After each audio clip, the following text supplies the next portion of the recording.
If you were to ask who are the greatest heroes in literature, you can name many, like Odyssey, Hamlet, Sherlock Holmes, Robin Hood, or Gilgamesh.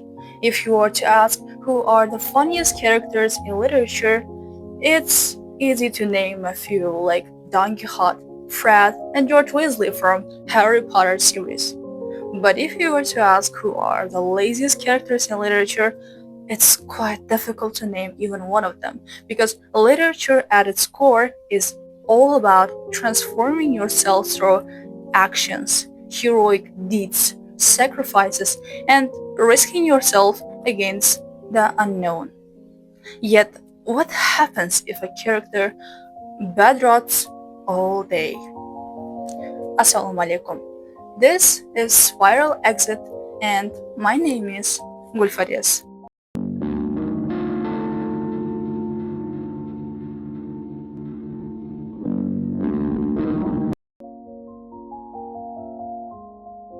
Ladies and gentlemen, let me introduce you to Oblomov by Ivan Goncharov, one of the classics of Russian literature, which was frequently described as an anti-adventure novel which centers on a protagonist whose defining trait is inertia. Surrounded by the dynamism of the city and the constant demands of social and professional life, Oblomov retreats into his room, spending entire days in idleness. His ultimate question in life is not to be or not to be, but to move or not to move. However, Goncharov's novel suggests Oblomov's refusal of action is not merely laziness, but a rebellion against a world that is obsessed with movement, productivity, and progress.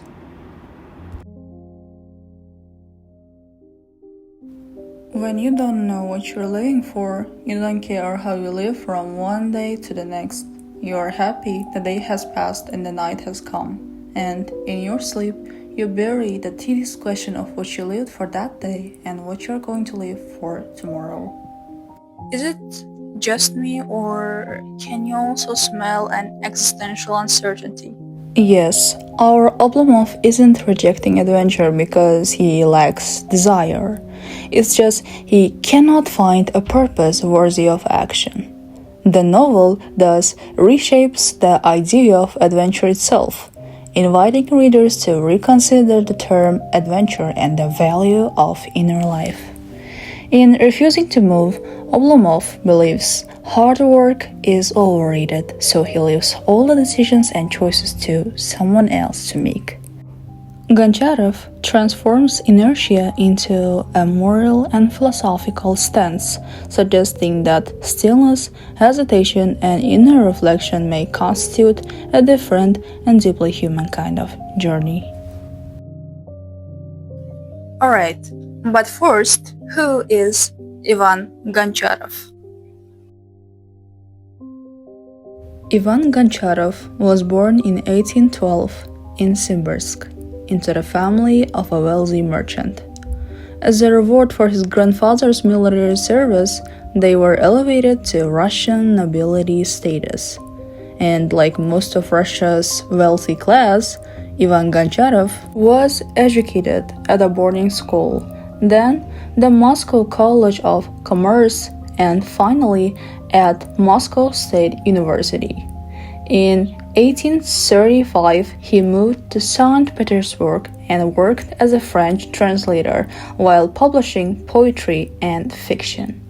In 1847, he published his first novel, The Same Old Story, juxtaposing the country people's romantic outlook against the Western pragmatic city people. In 1850s, Goncharov went on a long journey through England, Japan, Africa, as well as within Russia. In 1855, he worked at the censor office in St. Petersburg, where he helped publish important works by Turgenev, Dostoevsky, and Nekrasov. In 1859, he published Oblomov, which was heavily criticized as it depicted Russian nobility as lazy and Europeans as hardworking people. In 1869, he published his another novel, Precipice.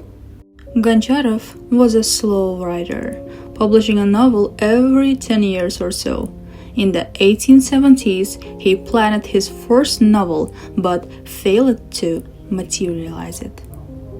In 1891, he passed away at the age of 79. He never married or had children. If he were Gen Z, I would blame Rust Cole from True Detective series, but we are talking about 19th century. Thus, let's blame Arthur Schopenhauer, inflicting so many writers and artists not to pass life's miseries onto another soul. Now that we know who was Ivan Goncharev, we can talk about his Oblomov. Both in the book and the movie adaptation, the story is told from the third person's perspective and is about a Russian aristocrat, Ilya Ilyich Oblomov, with a huge country estate called Oblomovka. With Russia being so big, Oblomov's country estate is 100 kilometers away from where he lives. What is interesting about him is his technique of managing his estate from his bedroom. By the way, he isn't sick or disabled, it's just he finds it absurd to leave his bed, travel for miles. Meanwhile, it was possible to do everything from home. More specifically, from his bed. For Ilya Ilyich, lying in bed was neither a necessity, as it would be for a man who was ill or sleepy, nor an accident, as it might be for someone who was simply worn out, nor even a pleasure, as it would be for a lazy man. It was his normal state. Whenever he was at home, he was almost always at home, he was laying down. Remember, this is 19th century Russia, which means there is no internet that you can turn your bedroom into an office. Ah, my boy, he has every right to say, I was born in the wrong generation. He would have thrived if he lived 2 centuries later. He gets the news that his country estate is facing financial problems and needs attention from him. So, what does he do? Obviously, he grabs his pillow and falls asleep. His dreams take him to his childhood. Such a beautiful, irresponsible, and careless phase of life it was. He was never asked to do any work. We have all been there. It's important to mention that his father wasn't involved in his upbringing, but he was with his mother most of the time. In other words, he was lacking a disciplinarian character when he was a kid. Well, good for him. He doesn't have an Asian mom. Anyway, Goncharov, the author himself, lost his father at a young age, so he knew the importance of a father figure in a child's life. Besides, he contrasts Oblomov with another child who has a strict father. He is Oblomov's friend, Andrei Stolz, half German boy living a miserable life due to the fact that his German father is extremely strict with him. Did anyone remember Neil's father from That Poet's Society? Yeah, so Stolz is a hard-working, disciplined, intelligent man. Goncharov is making a point here that the Russian elite was lazy AF. Meanwhile, Germans were quite the opposite.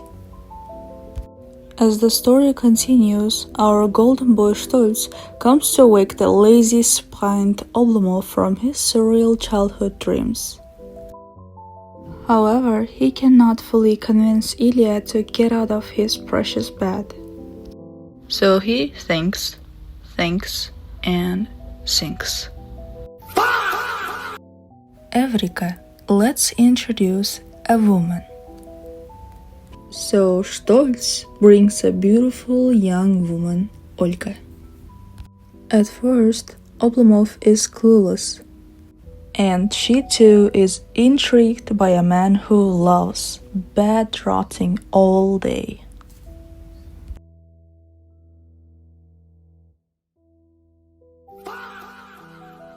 Like, what the frog is wrong with him? Surprisingly, they fall in love. And we all know a man would do anything for a woman he truly loves. Yes, it's time for celebration. We can now save the Oblomovka estate and maybe Russia too. You wish. Oblomov is still glued to his bedsheets. He can't understand why Olga can't love him for the way he is. He has a point here though. Why we women can't love a lazy man. Olga tries to convince him to get out of the bed and do something. She says, Ilyusha, have some ambition and passion. Oblomov responds, My ambition is to be in bed. My passion is to sleep. Finally, Olga has had enough. She realizes she can move a mountain, but not Oblomov. Eventually, she calls the engagement off. Despite calling the marriage off, even after she marries someone else, she still wants the man to change. I don't know, maybe it's in a woman's nature to change a man, but Oblomov is a true champion when it comes to laziness. No woman can change him.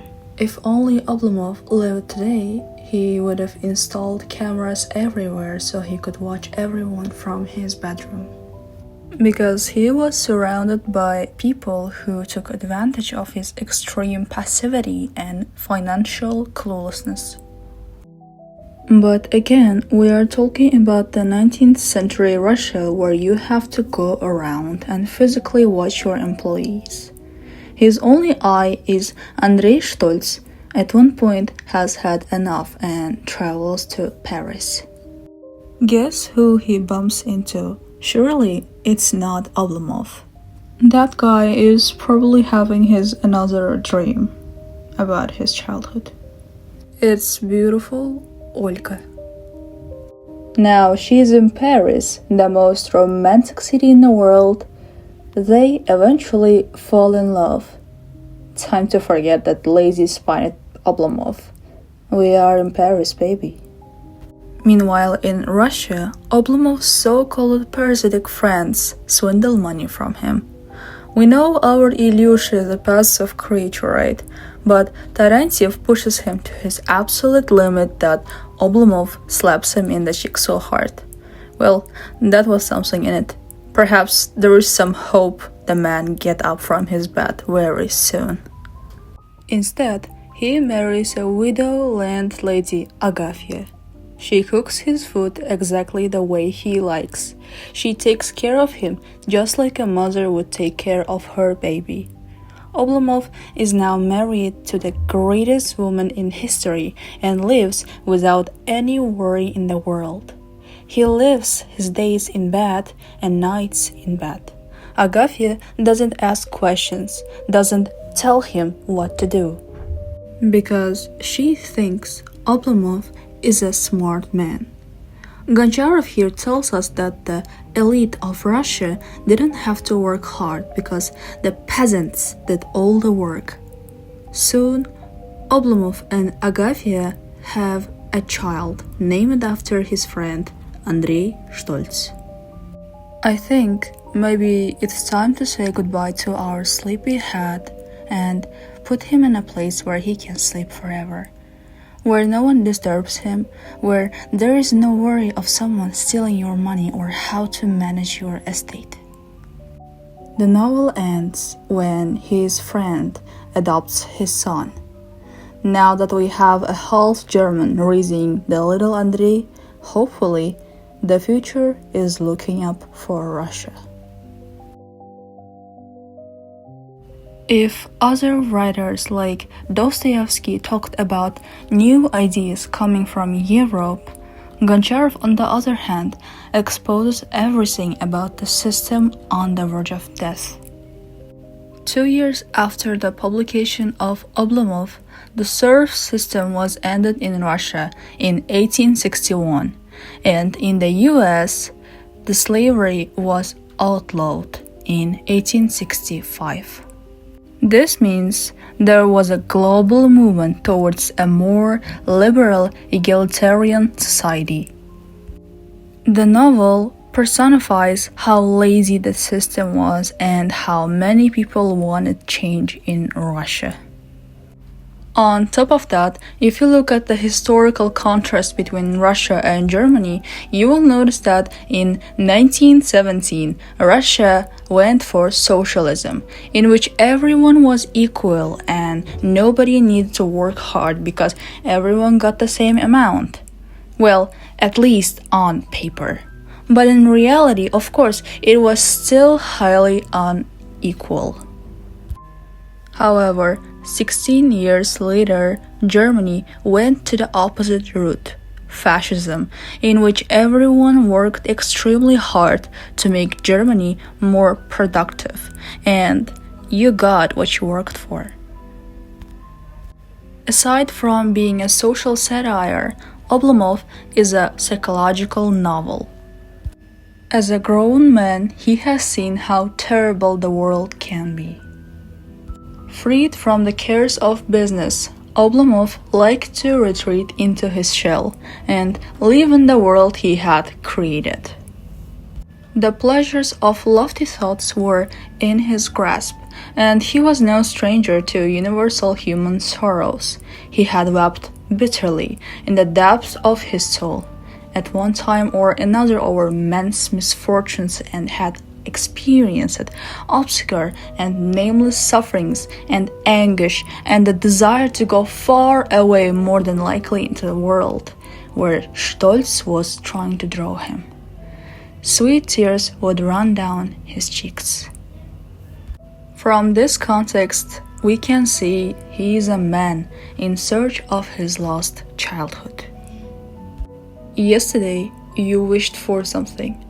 Today, you got what you had wished for so passionately, and tomorrow you will blush for having desired it. Children cannot wait to grow up, and Oblomov, upon growing up, realizes it's a very bad deal.